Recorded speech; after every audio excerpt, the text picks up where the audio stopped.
بسم اللہ الرحمن الرحیم۔ حضرت عبداللہ بن عمر رضی اللہ تعالی عنہ بیان کرتے ہیں، رسول اللہ صلی اللہ علیہ وآلہ وسلم نے فرمایا، اللہ کے ساتھ شریک بنانا،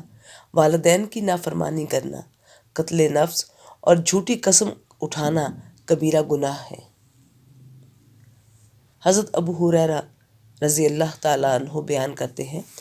رسول اللہ صلی اللہ علیہ وآلہ وسلم نے فرمایا، جس وقت زانی زنا کرتا ہے تو وہ اس وقت مومن نہیں ہوتا، جس وقت چور چوری کرتا ہے تو اس وقت وہ مومن نہیں ہوتا، جب وہ شراب پیتا ہے تو شراب نوشی کے وقت وہ مومن نہیں ہوتا، جب لوٹنے والا لوٹتا ہے تو وہ لوٹنے کے وقت مومن نہیں ہوتا جبکہ لوگ اسے دیکھ رہے ہوتے ہیں، اور جب خیانت کرنے والا خیانت کرتا ہے تو اس وقت وہ مومن نہیں ہوتا۔ پس تم بچ جاؤ۔ حضرت عبداللہ بن عمر رضی اللہ تعالی عنہ بیان کرتے ہیں، رسول اللہ صلی اللہ علیہ وآلہ وسلم نے فرمایا، جس شخص میں 4 خصلتیں ہوں وہ خالص یعنی پکا منافق ہے، اور جس میں ان میں سے ایک خصلت ہو تو اس میں نفاق کی ایک خصلت ہے،